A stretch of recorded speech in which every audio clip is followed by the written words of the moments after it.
All right, let's talk about another critical element of the trust building puzzle, and that's demonstrating integrity. So, this is all about really upholding the highest ethical standards in your work, being reliable, being accountable, and taking responsibility when things don't go as planned. So, your clients are entrusting you with some of their most sensitive and valuable assets. They need to know that you're not just competent, but that you have the utmost integrity. And that means always putting their best interests first, even when it might be easier or more profitable to do otherwise. So I think you see where I'm going with this. So being reliable and accountable is a big part of this. And when you make a commitment to your clients, you need to follow through no matter what. So show up on time, meet those deadlines, and keep them informed every step of the way. I'm Sylvia Garibaldi, founder and CEO of a well established marketing training and done for you services company, tailored specifically for the modern legal and financial professional worldwide. While it's taken some trial and error to figure out which methods get the best results for professionals who are looking to grow their practices, fast forward to today, my team and I have nailed down and perfected a process that has helped so many of our clients consistently achieve outstanding results and create a legacy for their practices. I created the Serve First, Sell Later marketing podcast to give you simple, actionable, non-salesy, and results-driven marketing to grow your legal or financial practice like so many of our clients have. If you're a lawyer, mediator, financial, or divorce professional who is looking to become highly visible and wants to create a practice that makes an impact, then you're in the right place. Let's dive in. Hello, everyone, and welcome back to episode number 16 of the Serve First, Sell Later marketing podcast. Here's an important question for you. What if your clients didn't trust you? Think about it. How would this impact your practice, your reputation, your livelihood? And how would it impact your ability to retain clients, generate referrals, and really just grow your overall business? So, in this episode, I'm going to do a deep dive into trust and why it isn't just a nice to have, but really how to cultivate it, because it's the very foundation upon which lasting relationships and thriving practices are built. So, in the high stakes world of law and finance, we know that clients are entrusting you with their most valuable assets. And so they're placing their faith in your expertise, your judgment, and really your ability to navigate very difficult and often sensitive situations. And I think without that trust, your clients simply won't feel comfortable working with you, no matter how skilled you may be. But trust also plays a factor in attracting your ideal prospects so that they can become a client. Building trust, I think, isn't always easy. And so in this episode, I really wanted to focus in on strategies that could really help you build trust successfully, but more importantly, authentically. So now that we've established just how critical trust is for legal and financial professionals, let's dive into the strategies that I think you can use to build that all important trust with not only your clients, but prospects as well. And so I think the first and perhaps most obvious strategy is really to just demonstrate your expertise. So, what do I mean by that? This means highlighting your qualifications, your experience, and the specialized knowledge that you bring to the table. So don't be shy about showcasing your credentials, because your clients, they really need to know that you're the real deal.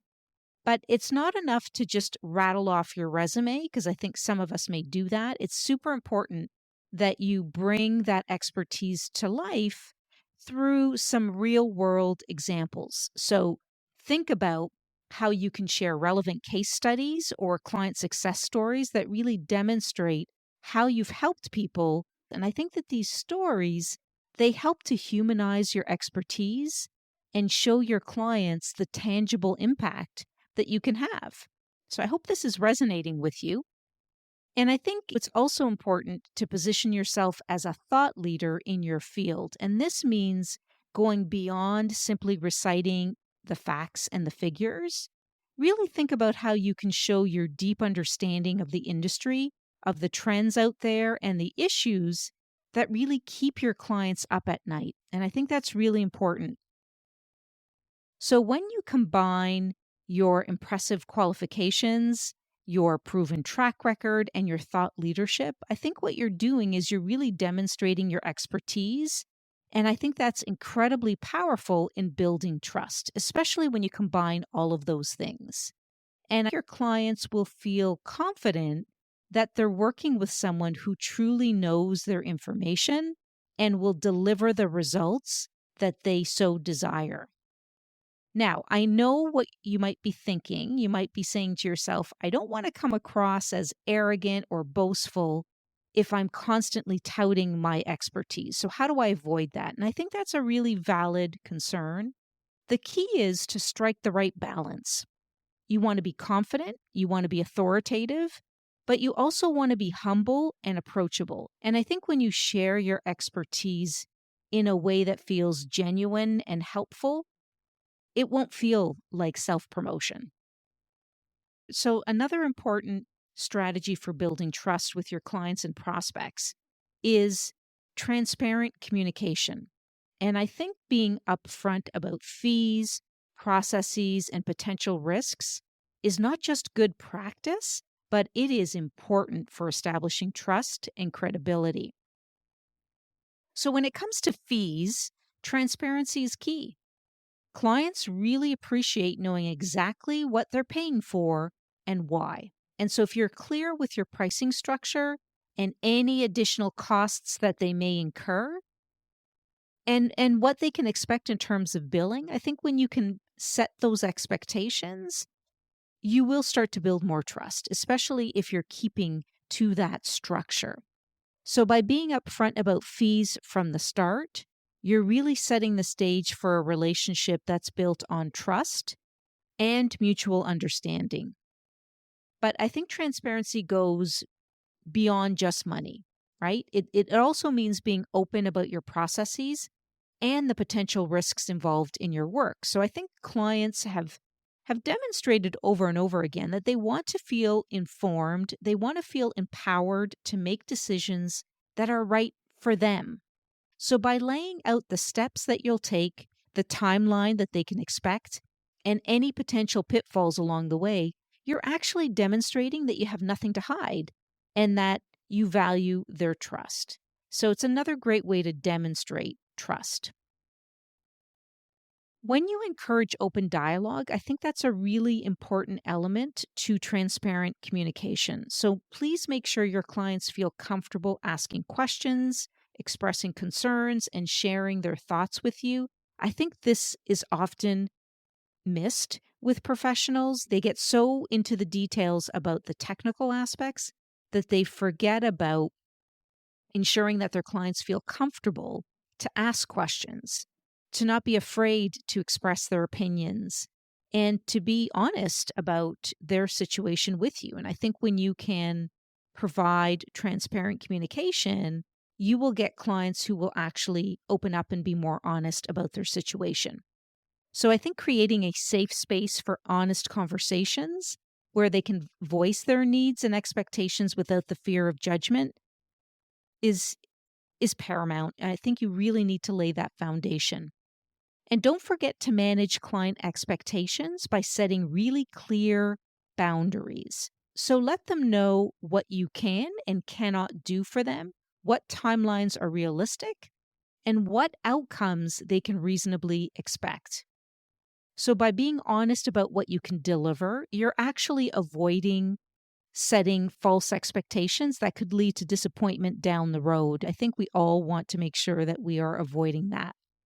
So, if you remember that transparent communication is not just about sharing information, it's more about building a relationship around honesty, respect, and trust. I think if you can remember that, then you'll be so much far ahead than your competitors. And I think when your clients see that you're open, you're responsive, and you're committed to their best interests, they're going to be more likely to trust you with their most important legal and financial matters. And I think that that's an end goal for a lot of professionals. If you're ready to take your practice to the next level, then you'll want to get a hold of our free comprehensive marketing planning workbook designed specifically for professionals just like you. With this step-by-step guide, you'll unlock the secrets to attracting your ideal clients, generating more leads, and mapping out your entire year of marketing with ease. Don't miss out. Simply go to sgandassociates.ca/marketing-planning-workbook for podcast. Link is also in the show notes. Check it out. All right, so another key strategy for building trust with your clients and prospects is really prioritizing their needs. And this is all about truly listening to them, understanding their unique goals and challenges, and really just providing them with personalized or customized solutions that address their specific needs. So too often, professionals get caught up, as I mentioned before, in the technical details of their work and forgetting that at the end of the day, they're really serving real people with real lives and real concerns. But when you make the effort to deeply understand your client's needs, I think that's when the magic happens. So let me give you a quick example as a divorce financial planner. So just imagine that you're working with a client who's going through a very difficult divorce. So this is an incredibly emotional and stressful time for them. And they're looking to you for guidance on how to deal with the financial implications. So rather than just speaking about a generic set of recommendations, take the time to truly listen to their unique story. Understand their specific goals, whether that's protecting their assets, maybe it's ensuring a fair settlement, could be providing for their children's future. So really dig into the nuances of their situation, their income, their expenses, their retirement plans, and really get to understand what is at the heart of the matter. So when you're armed with that deep understanding, you can then provide personalized solutions that address their unique needs. And when you do this, your client will feel heard, they'll feel understood, and they'll feel cared for. And that's the foundation of trust, really. So the work, I think, just doesn't stop there. You need to continue to follow up regularly, check in on their progress, and really be responsive to any new questions or concerns that they may have.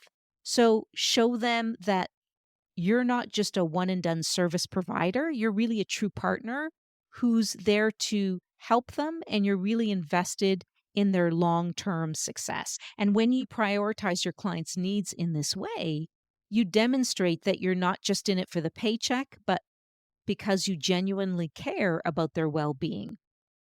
All right, another important way to build trust is really to just develop genuine relationships. So what do I mean by that?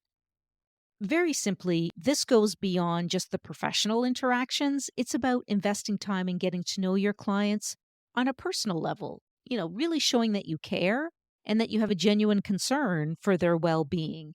So it's about maintaining consistent communication even when you're not actively working together.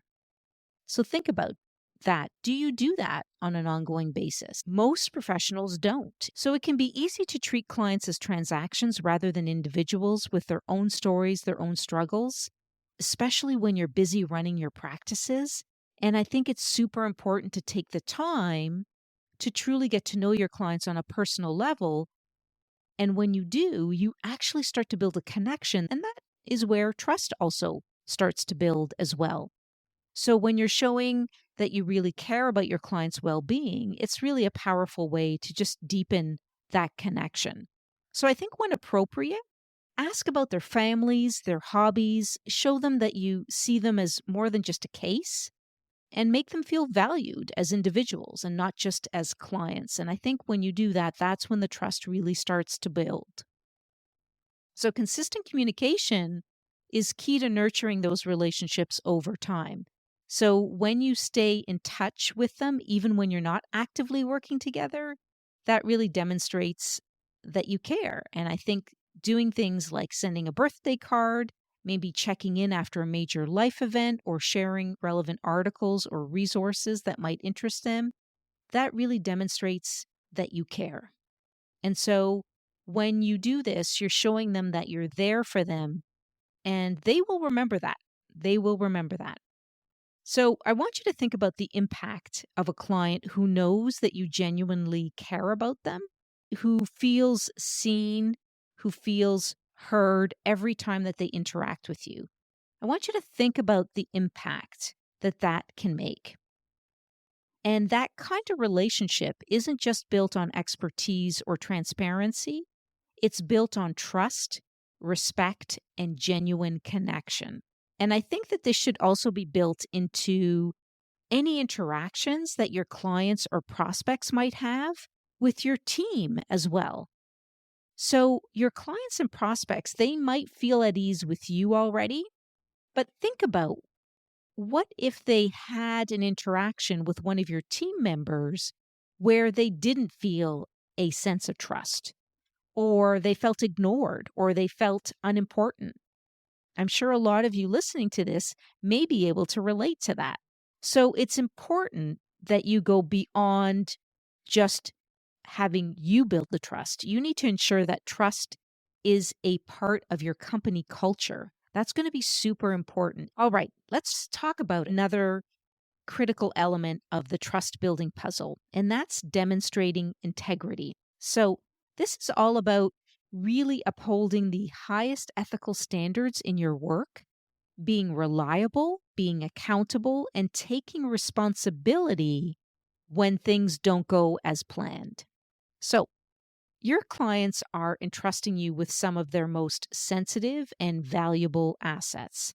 They need to know that you're not just competent, but that you have the utmost integrity. And that means always putting their best interests first, even when it might be easier or more profitable to do otherwise. So I think you see where I'm going with this. So being reliable and accountable is a big part of this.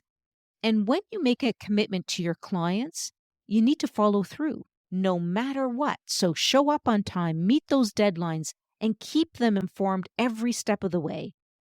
And if something unexpected happens that impacts your ability to deliver, don't worry about it. Be upfront and tell them that you'll find a solution to that. So perhaps the most powerful way to demonstrate your integrity is maybe to admit when you've made a mistake or you couldn't keep to a commitment. No one is perfect, and your clients know that. What they're looking for is someone who will take responsibility, who will apologize sincerely, and who will work tirelessly to make things right. And I think when you can do that, you show them that you're not just saying the right things, you're walking the walk. So imagine a client who's with a financial advisor who always seems to have the right answers, who never misses a deadline, and who takes full responsibility when something goes wrong. And that's the kind of integrity that builds unshakable trust. So when your clients will know that they can count on you no matter what, and that you'll always have their best interests at heart, trust continues to build. Trust becomes stronger. So I think it's one thing to understand the importance of trust and the strategies for building it, but I think equally important is putting those ideas into action. And so here's some actionable steps that you can take to really start building trust with your clients and prospects. So first off, make it a priority to truly listen to your clients, understand their needs, really try to understand their concerns and their end goals. Like, what do they want it to look like after having worked with you? That's going to involve asking questions, asking thoughtful questions, and documenting their answers. And I think this simple act of listening can go a really long way in showing your clients that you value their input and you're committed to meeting their needs. And I would take it a step further, as I just mentioned, and make sure that you're documenting this information, because that will really show that you were paying attention and that you're listening and that you're remembering what is important to them. So documentation is always important. And I think implementing regular check-ins is also a really great way to build trust with your clients and to really start implementing this into your practice. So whether it's a monthly update call or a quarterly review meeting, it could even be just a quick email to see how they're doing. Consistent communication helps maintain trust over time. And I think if you're staying in touch regularly, you demonstrate your ongoing commitment to their success. So, leveraging technology and tools to streamline your trust building efforts is a really great habit to get into. So, some quick examples here. Use customer relationship management tools or software, any kind of CRM, to track client interactions, their preferences. Try to automate follow up emails or reminders. That's a really great way to ensure that those messages always get off and get to your clients or prospects on time. And this technology will also help you to stay organized in managing those client relationships. So I think that's super, super important. So these tools can really help you stay on top of important client details and ensure that no one falls through the cracks. So at the end of the day, I think we all know that trust is not built overnight. It takes time, it takes effort, and it's a real commitment to nurturing those relationships over the long haul. So being patient and staying true to your values and really focusing on delivering consistent value to your clients at every touch point is a really great reminder on how to implement and build trust into your practice. So trust is like the foundation of a house. Without it, everything just falls apart. And it impacts every facet of a professional's practice, from your reputation to your ability to attract and retain clients. And I think without it, your expertise and qualifications really pale in comparison. So showcasing your expertise and thought leadership, transparent communication about fees and processes, prioritizing client needs, building those genuine relationships, demonstrating integrity, and really taking actionable steps for implementation, all of these are so very important. So I think it's time to really take these insights and put them into action. So start by truly listening to your clients, understanding their needs, and engaging in regular check-ins. And don't forget about leveraging technology to streamline your efforts and stay organized. So please remember, trust takes time and it takes effort and it takes commitment to really nurture those relationships. So thank you for tuning in with me. And if you found this episode valuable, I would be most honored if you subscribe to the podcast, rate, or leave a review. And until next time, always remember, there's no better time to start than today.